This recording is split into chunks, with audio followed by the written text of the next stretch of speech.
So we've had very much and very fairly put the negative side. Is there an argument to support what the Prime Minister has suggested? To Matthew Lesh, who's head of public policy at the Institute of Economic Affairs, what do you think this could bring to the equation and the problem that millions of people are encountering? Good morning, Mr. Lesh.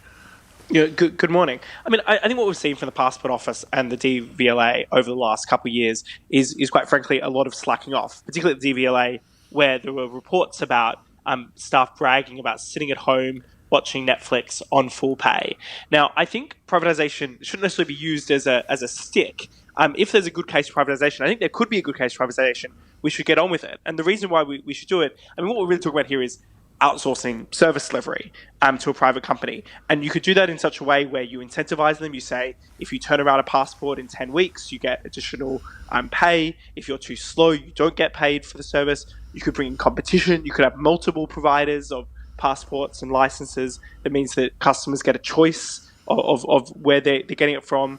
I think there's a lot of opportunities. And I would also dispute the notion that privatization hasn't been a success. We've seen, as you've described, massive investment in things like telecommunications, in railways, in water, in electricity since the privatizations of the 1980s and 1990s. I think it's been overwhelmingly good for customers, the previous privatizations, because it's changed the incentives and it's increased competition in these sectors. And apart from those, is there anything else, perhaps more up-to-date, more recently, we can point listeners towards to show where privatisation can work? Well, I mean, there's been a spate of privatizations right across the world, and the general broad evidence of it is that, unfortunately, state-run companies don't tend to be the most efficient, and it's basically for expected reasons, which is they're resource constrained because there's nobody who can put enough money to invest into them, particularly some of these big nationalised industries. At the same time, civil servants don't necessarily have the right incentives. You don't get rewarded in the civil service for working past 5 p.m. You don't get rewarded for working faster and better, for improving processes. And you can change the efficiencies and substantially improve the efficiencies in the private sector because there are those profit-based incentives. Grateful for your time. Hope I haven't interrupted your morning too much, asking you to hang on a little this morning. Matthew Lesh, Head of Public Policy at the Institute of Economic Affairs, will take your reaction to that privatisation. What you will, of course, know is that if you're desperately seeking that passport for you or one of your family or your grandchild, as we talked about yesterday, anything that speeds it up is welcome. And you know what?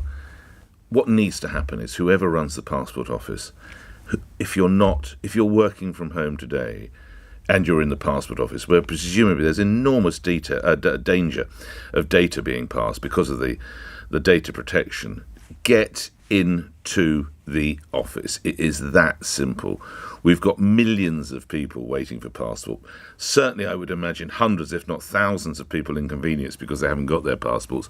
And you're working from home. It's a disgrace if you're not in the office. I tell you, if you're not in by 12 o'clock noon, don't bother coming back. That would be my message. Very simple. You got till 12. Otherwise, honestly, stay at home, sit in the back garden, enjoy your summer.